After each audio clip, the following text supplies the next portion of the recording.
Hello everybody. जैसे कि काफ़ी लोगों ने अभी 10th पास कर ली होगी और अब सबसे बड़ा क्वेश्चन जो इंडिया में इस टाइम बच्चों के दिमाग में होगा वो यही होगा कि मुझे कौन सी स्ट्रीम चुननी है। और सबसे इम्पॉर्टेंट डिसीजन होता है आफ्टर 10th की मुझे कौन सी स्ट्रीम चुननी है। और यहाँ पे बहुत बड़ी हम गड़बड़ी कर देते हैं। हम पीयर प्रेशर में आके या हम अपने सीनियर्स की बात सुन के और खुद रिसर्च ना करके अपना इंटरेस्ट ना देखते कोई भी स्ट्रीम उठा लेते हैं। जैसे इंडिया में पॉपुलर है मेडिकल उठा लो या तो नॉन मेडिकल उठा लो। देखो इंडिया में काफ़ी ऐसा है सिस्टम कि 10th में बच्चे के मार्क्स के बेसिस पे स्ट्रीम दे दी जाती है। हमारे कॉलेज में स्कूल में भी ऐसा होता था। मान लो किसी के 9 सीजीपीए से ऊपर आई तो उसको बोलेंगे यार तू साइंस ले भाई, तू ना मतलब कर सकता है ज़िंदगी में कुछ। कोई 80-90 के आसपास होता था उसको बोलते थे बाबा तुम ना कॉमर्स ले लो यार, तुम विद मैथ्स देख लेना और तुम उस साइड जाओ। और कोई बेचारा 70 80 90 या सॉरी 70 80 60 की रेंज में होता है, उसको बोलता है भाई तू तो आर्ट्स ही ले ले, तेरा तो कुछ नहीं होगा। ठीक है। बट आपने ऐसा बिल्कुल नहीं सोचना है। आपने अपना इंटरेस्ट देखना है। आपको इस स्क्रीन में मैं कुछ चेहरे दिखाऊंगा। सबसे पहले विराट कोहली का चेहरा है। विराट कोहली ने एक चीज़ कही थी, वैसे विराट कोहली ने क्या, काफ़ी बच्चे या काफ़ी लोग ये चीज़ कहते हैं कि सेल्फ ट्रस्ट और हार्डवर्क अगर आप करते रहेंगे तो ज़िंदगी में आपको कामयाबी तो ज़रूर मिलेगी। और हो सकता है हार्डवर्क आप आज करें तो कामयाबी उस टाइम ना मिले या उस साल ना मिले, लेकिन आने वाले टाइम में आपको कामयाबी ज़रूर मिलेगी। ओके। उसके बाद बहुत से चेहरे मैं दिखा रहा हूँ। देखिए देखिए आप डॉक्टर एपीजे अब्दुल कलाम का चेहरा। ठीक है, Steve Jobs, we have Elon Musk and we have like Sundar Pichai.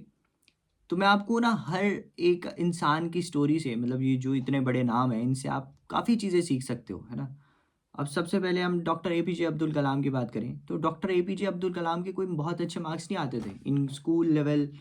There grades his grades was not as much good. लेकिन वो एक हार्ड वर्किंग इंसान थे, मेहनत से और बहुत ज़्यादा क्यूरोसिटी के साथ टीचर से पढ़ना चाहते थे। कोई भी ग्रेड आते थे टीचर उन्हें ज़रूर कहते थे कि तुम बहुत आगे निकलोगे। तो ये चीज़ इंपॉर्टेंट है कि आप कोई भी स्ट्रीम ले रहे हैं उसमें 2 साल 11वीं 12वीं के साल थोड़े मुश्किल होते हैं, थोड़ा सिलेबस ज़्यादा होता है। और यहाँ पे आपके हार्मोनल इम्बैलेंसेस भी होते हैं। आपको मेंटली फिजिकली अपने आप को स्ट्रॉन्ग करना है ना, संभालना है और उस तरह से आगे बढ़ना है because they are very crucial years. उसके बाद एपीजे अब्दुल कलाम से आप ये सीख सकते हैं कि irrespective of marks, irrespective of the result, you should work hard. You should curious about the subject which you are studying. ठीक है। उसके बाद एक चेहरा दिखाऊंगा मैं इलॉन मस्क का। इलॉन मस्क काफ़ी पॉपुलर है। इलॉन मस्क को, मतलब ये जो चेहरे दिखा रहे हैं, अगर आप लोगों को इनके बारे में नहीं पता आप नेट पे सर्च कर सकते हैं। इलॉन मस्क के पास ना बहुत पैसा था, अंधा पैसा था। बहुत वेल्दी फैमिली, साउथ अफ्रीका की वेल्दी फैमिली से बिलोंग करते थे। चाहते तो वो अपने पापा का बिजनेस संभालते या मम्मा का बिजनेस संभालते, लेकिन उनका ख्वाब था कि सुपर पावरफुल बनना है और सुपर ह्यूमन की तरह काम करना है और यूएस जैसी जगह में जाके हर तरह की चीज़ को, टेक्नोलॉजी को समझना है। बहुत मुश्किल रहा शुरू के कुछ सालों में।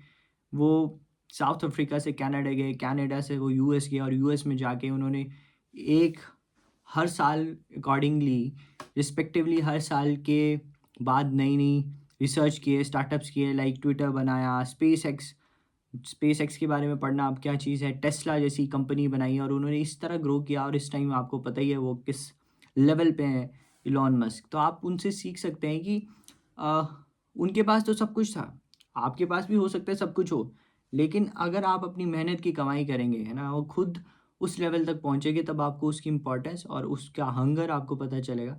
ठीक है। तीसरा चेहरा है स्टीव जॉब्स का। स्टीव जॉब्स के पास तो कोई डिग्री भी नहीं है, तो बी आफ्टर 12th जब वो बैचलर करने गए तो उन्होंने ड्रॉप आउट कर दिया और उसके बाद देखो एप्पल के सीईओ बने। तो मतलब डिग्री वगैरह इतनी ज़्यादा मैटर नहीं करती, आपका मैटर ये करता है कि आपने उस डिग्री में सीखा क्या है। अगर कुछ नहीं सीखा है तो वो बस एक कागज़ का टुकड़ा ही है। एमबीबीएस की डिग्री भी ऐसी है, जैसे बच्चे क्या है प्राइवेट से कर लेते हैं करोड़ों रुपए में, ठीक है, उसके बाद प्राइवेट से रेडियोलॉजी कर लेंगे, उस चीज़ का कोई फ़ायदा नहीं है। देखो आप मेहनत की कमाई करो, चाहे आप फ्लिपकार्ट में पार्सल बेचो, चाहे आप जोमेटो में बेचो, चाहे आप ढाबा चलाओ, चाहे छोटा काम करो, लेबर का काम करो, कुछ भी काम करो, लेकिन मेहनत की कमाई होनी बहुत ज़रूरी है। ठीक है। और चौथा नाम लूँगा मैं मुकेश अंबानी। मुकेश अंबानी ने देखो केमिकल इंजीनियरिंग में बीटेक की। ठीक है। उसके बाद रिलायंस में वो उनका इतना नाम है, तो इस साइड जाना केमिकल इंजीनियरिंग से ये बताता है कि अगर आपके अंदर कुछ चीज़ का पैशन है ना, that even not decided by your degree, है ना। हो सकता है आप डिग्री कोई और कर रहे हो, जैसे हमारे वरुण चक्रवर्ती बॉलर है ना। थे तो बी आँख वो, लेकिन उसके दिमाग में था कि मुझे क्रिकेटर बनना है, तो 26-27 साल में भी क्रिकेट खेलना शुरू किया और आफ्टर 30 उन्होंने डेब्यू किया इंडिया क्रिकेट टीम का। सिंपल सी बात है, ये जो कॉम्पिटिटिव एग्जाम्स भी होंगे, अगर आपने डिसाइड कर लिया कि भाई मेरे को निकालना है तो आप निकालोगे। लास्ट अब मैं लूँगा सुंदर पिचई का। सुंदर पिचई ने मेटलर्जी कहीं भी बाहर गए फॉरेन में, उसके बाद गूगल के सीईओ बने। और देखो मेटलर्जी से भी निकल के वो कंप्यूटर साइंस जैसी फील्ड में गए, कोडिंग वगैरह उनको पसंद थी। मतलब डिग्री वो कोई और कर रहे थे, लेकिन उनका पैशन था इस तरह की कोडिंग एंड गूगल की तरफ, मतलब कंप्यूटर साइंस की तरफ, तो उन्होंने उसको परस्यू किया। तो आप यही सीख सकते हैं इन सब से। और अब हम आगे बात करेंगे स्ट्रीम, जो मोस्ट इम्पॉर्टेंट है, जो आपको मैं बताना चाहता हूँ कि जो मेन टॉपिक है आज का। देखो बड़ी सिंपल सी बात है, मेजर स्ट्रीम जो है हमारे इंडिया में क्या होता है कि अगर आप साइंस लविंग है ना, और हर इंसान को पता चल जाता है ना, जैसे अब मैं भी टेंथ, आफ्टर टेंथ मुझे पता था यार science is something which attracts me, like solar system, है ना, how things are going on, friction क्या होती है, फोर्स क्या होती है, ग्रेविटी क्या होती है, ये सारी चीज़ें मुझे बहुत अच्छी लगती है। And mathematics is something which I also like, so I took PCM। But after that मेरी 10 CGPA आती है, मेरे को किसी ने मैनिपुलेट कर दिया और फिर मुझे बायोलॉजी भी लेनी पड़ी। बहुत PCM भी मेरे पास दोनों थे, और जब मेरे पास PCM भी दोनों थे तो दोनों थोड़ा हैंडल करना मुश्किल हो जाता है। लेकिन PCM का मतलब होता है physics chemistry, maths was your major subject, English and other computer science और Hindi you can take it, या फिजिकल एजुकेशन। तो यदि आपको मैथ्स पसंद है भाई, थोड़ी भी पसंद है, आपके 10th में कोई भी नंबर आए, आप you should pick it up. क्योंकि after graduation they are so many exam जिसमें आपको मैथमेटिक्स काम आएगी। आपका एप्टीट्यूड स्ट्रॉन्ग करती है, थिंकिंग एबिलिटी स्ट्रॉन्ग करती है, सो टेक इट। ठीक है। अगर आपको ऐसा है कि यार मुझे डॉक्टर ही बनना है ना, मुझे मेडिकल फील्ड बहुत पसंद है, या फार्मेसी में जाना है, या नर्सिंग करनी है, समथिंग लाइक दैट करना है, पिक इट। PCB उठा लो, फिजिक्स केमिस्ट्री बायोलॉजी उठा लो, बाकी कोई भी माइनर कर लो साथ में। अकाउंटेंसी बिजनेस भी बहुत ज़बरदस्त है, अगर आपको stocks market business accountancy CA करनी है तो आप कॉमर्स उठा सकते हैं। ठीक है। और भी बहुत ऑप्शंस होते हैं इन स्ट्रीम्स के आगे जाने के बाद, बट वो हम लेटर ऑन डिस्कस करेंगे।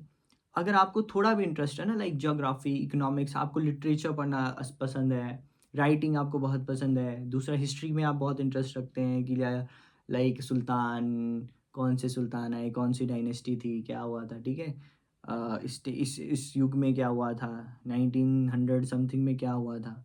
हिस्ट्री में आप कल्चर के बारे में पढ़ना चाहते हैं ना, ह्यूमन सोसाइटीज़ के बारे में पढ़ना चाहते हैं, तो बेस्ट है आपके लिए ह्यूमैनिटीज़ आर्ट्स। कोशिश करें, अगर आप मैथ्स लेना चाहते हैं ले सकते हैं, नहीं लेना चाहते हैं इट्स योर विश। ये मेजर स्ट्रीम्स है आपको जो उठानी है, और इसमें आपने ये नहीं देखना कि यार मेरा दोस्त क्या ले रहा है, वो क्या ले रहा है, मेरे नंबर क्या आए हैं, कोई बात नहीं भाई। 11th-12th में एक सर्टेन जंप आता है आफ्टर 10th ना, और ये 2 साल अगर आप संभल गए और आपने उन चीज़ों को अच्छे से पढ़ लिया, तो आप बहुत आगे जा सकते हो। ठीक है। अब स्कोप क्या है, देखो स्कोप की अगर मैं बात करूँ आपको, मैं यहाँ पे स्क्रीन पे दिखाऊंगा अभी।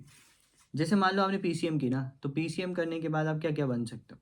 B.Tech कर सकते हो, बैचलर इन टेक्नोलॉजी, IITs में होती है, NITs में होती है, JEE मेंस होता है इसके लिए, उसके बाद JEE एडवांस होता है। मेंस मैंने क्वालिफाई किया, 3 बार क्वालिफाई किया, और एडवांस में मैं 2 बार रह गया था। तो advance is for IIT, for IIT you should have a good good knowledge of, और आपको हर मतलब 2 साल का एफर्ट चाहिए, अच्छा एफर्ट चाहिए। कोचिंग लेते हैं तो अब तो ले लो, हमारे ज़माने में इतना होता नहीं था और हम बाहर गए नहीं कोचिंग लेने। ओके। B.Arch आप कर सकते हैं, आर्किटेक्चर बन सकते हैं, NDA जैसे एग्ज़ाम दे सकते हैं।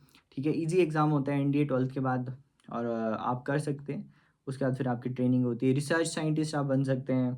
ठीक है। आफ्टर ग्रेजुएशंस भी बहुत से एग्ज़ाम होते हैं, SSC CGL बैंकिंग, वो सब दे सकते हैं। पर मैथ्स आपकी स्ट्रांग होगी तो एनालिटिकली आप बहुत ज़्यादा अच्छे हो जाते हैं। बाकी JEE मेंस करके एक इंजीनियरिंग एग्ज़ाम होता है, फिर आपका नेस्ट होता है, बिट सेट होता है, IIT JEE एडवांस होता है। तो इनकी तैयारी करना शुरू कीजिए, है ना, क्योंकि आप इसके तैयारी में बहुत कुछ सीखेंगे। आपने सोचा है मुझे इस इंस्टीट्यूट में जाना है, देखो जैसे हम मिडिल क्लास के बच्चे हैं ना, हमारे लिए ये इंस्टीट्यूट मैटर इसलिए करते हैं क्योंकि अफोर्डेबल प्राइस पे हमें क्वालिटी एजुकेशन मिल जाती है। ठीक है। हमारे घर की कंडीशन ऐसी होती है कि घर वाले सोचते हैं कि यार एक गवर्नमेंट कॉलेज मिल जाए ताकि बच्चे को एक्सपोजर मिल जाए। अब IITs ऑल ओवर इंडिया भी, इनका ऑल ओवर वर्ल्ड भी इनकी अच्छी रैंकिंग है, और हमारे IIT का पेपर भी अच्छा होता है। इवन IIT नहीं तो NITs, we have very good NITs, even central funded technical institutes तो आप एक बार तैयारी तो कोशिश तो करिए। देखो हुए ना हुए तो हमारे हाथ में नहीं है, बट अब इतनी फैसिलिटी है, you should try for JEE mains और आईआईटी जेईई एडवांस। बाकी इट्स अप टू यू, जहाँ पे अगर आपका इंटरेस्ट कहीं और है तो आप जा सकते हैं। अब पीसीबी में नीट रहता है, नीट यूजी। पर हमारे टाइम पे एम्स अलग होता था, आजकल नहीं होता है। तो एक ही पेपर होता है। अगर आपने ली है बायोलॉजी, आपको डॉक्टर बनना है, so you should have to put effort, so much effort, क्योंकि आजकल कट ऑफ बहुत हाई जा रही है। बाकी आपको लगता है कि मैं आयुर्वेदिक करना चाहता हूँ, you can do from NEET marks also. ठीक है, होम्योपैथी करना चाहते हैं, यूनानी योगास कुछ भी करना चाहते हैं आप कर सकते हैं। नर्सिंग में फॉरेन में बहुत अच्छा स्कोप रहता है। ठीक है, बी फार्मा है, एमएलटी है, नर्सिंग है, you can do after like PCB. Commerce like commerce streams में मुझे मैं इतना ज़्यादा नहीं, क्योंकि आप देखो ये बुक्स भी मैंने रखी है, इसमें ह्यूमैनिटीज़ की रखी है मैंने, ओके, मैंने मैथमेटिक्स की रखी है, ये तो बाकी मेरी एमबीबीएस की है। तो कॉमर्स में लाइक आप सीए कर सकते हैं, अकाउंटेंसी, बिजनेस के बारे में, स्टॉक्स मार्केट, ये भी बहुत अच्छी जॉब होती है, बट लोगों को इतना इंटरेस्ट नहीं होता इसमें, इकोनॉमिक्स है ना, बजट एंड ऑल। अगर आपको है तो you should go for it. And the business man वाले तो मैक्सिमम ये कर सकते हैं। ह्यूमैनिटीज़ वो लेना जैसे जिसको राइटर बनना है, एजुकेटर बनना है, कुछ अलग सा करना है, और जिसको लगता है यार मैं इसे ना ह्यूमन सोसाइटी कल्चर के बारे में पढ़ना चाहता हूँ, जैसे इंडियन पॉलिटी है, या आईएएस में इसको बाइबल बोलते हैं इस बुक को। इसमें बहुत अच्छा हमारा कॉन्स्टिट्यूशन के बारे में बताया है। तो आप इस तरह की आईएएस की तैयारी ज़रूर करें, पेपर दे ना दें, बट उस तैयारी में आप बहुत कुछ सीखेंगे ना। तैयारी ज़रूर करें एग्ज़ाम की, और एग्ज़ाम दे दें चाहे नंबर जो भी आए, ठीक है, बट तैयारी दिल लगा के करें, ठीक है। ये तो हो गए सारे आपने पढ़े, ठीक है, 11th 12th अच्छे से। अब देखो इसके बाद क्या है, मैंने आपको बता दिया, पेपर तो आपने देने हैं सारे, ठीक है। अगर आपको पता है कि जैसे हर बच्चे को पता होता है ना कि यार 12th के बाद एक एग्ज़ाम होता है for national institute of technology and Indian institute of technologies, और बिटसैट जैसे एग्ज़ाम होता है, वीआईटी एक एग्ज़ाम होता है, एसआरएम एक एग्ज़ाम होता है, ठीक है। तो आपको पता है एग्ज़ाम होता है तो तैयारी करिए, है ना। उसमें देखिए प्रीवियस ईयर में क्या आता है, उसको पैटर्न को समझिए और अच्छे से तैयारी करिए। और आप तैयारी करेंगे तो वो खुशी जो होगी आपके माँ बाप को और आपके अपने आप को, और आपको जो एक्सपोजर मिलेगा वो अलग लेवल का होगा, ठीक है। उसके बाद आपको जहाँ जाना है आप जा सकते हैं, स्टार्टअप करना है स्टार्टअप कर सकते हैं, ठीक है। बाकी और भी बहुत है, जैसे यूट्यूबर है बन सकते हो आप, ट्रैवल टूरिज्म कर सकते हो, ग्राफिक डिज़ाइनिंग कर सकते हो, बहुत एआई आ गया है तो एनिमेशंस वगैरह भी आप सीख सकते हैं डिफरेंट टाइप की, है ना। स्पोर्ट्स में आप अच्छे हैं तो स्पोर्ट्स में ज़रूर जाएं, है ना। बिजनेस अच्छे कर सकते हो, बिजनेस में जाएं, ऐसा कुछ भी नहीं है। और ये बस एक लाइक हमारे अंदर एक वो होता है ना कि यार भाई ये साइंस ही चाहिए, आर्ट्स ही चाहिए, कॉमर्स ही चाहिए, ज़्यादा इतना मैटर नहीं करता। बट अगर आप फोकस्ड हैं, आपको अपना गोल क्लियर है, आप भी खुद रिसर्च करिए ना कि मुझे क्या करना है, उस हिसाब से अपनी स्ट्रीम उठाइए, ठीक है। और लास्ट में मैं लाइक ख़त्म करूँगा ये वीडियो को। Most people chase success at work and thinking about that will make them happy. The truth is that happiness at work will make you successful, ठीक है। देखो तुम्हें अगर ऐसा लगता है ना कि मैं यार ये एग्ज़ाम्स निकाल लूँगा, मैं ये डिग्रीज़ कर लूँगा और ज़्यादा से ज़्यादा डिग्री कर लूँगा, बड़ी-बड़ी पोस्ट पे पहुँच जाऊँगा, तो वो सक्सेस मैं पा लूँगा। सक्सेस ऐसा नहीं होगा, देखो सक्सेस होगा कि जो आप छोटी मतलब कोई भी डिग्री कर रहे हो आप, उसमें अगर आप खुश हो, हैप्पीनेस है आपको, तो वो आपके लिए सक्सेस है। लाइक मैं एमबीबीएस कर चुका हूँ, ठीक है, मान लो कल को मैं एमडी करूँगा, उसके बाद मैं डीएम करूँगा या एमसीएच कुछ भी करूँगा, बट उसके बाद भी अगर मैं परेशान हूँ अपने काम से, तो फिर उस काम का कोई फ़ायदा नहीं है, फिर उन डिग्रीज़ का कोई फ़ायदा नहीं है, फिर वो उस मेहनत का भी कोई फ़ायदा नहीं है। और कोई इंसान है, मान लो कोई वो ज़ोमैटो में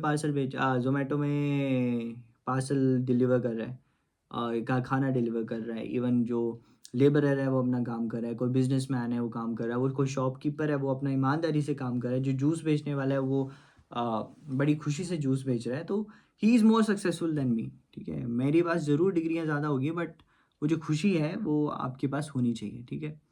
तो बस इतना सही है। और आप मतलब अपने हिसाब से डिसाइड करिए, अभी कुछ दिन हैं, अप्रैल में शायद क्लासेस स्टार्ट होंगी आपकी 11th 12th की।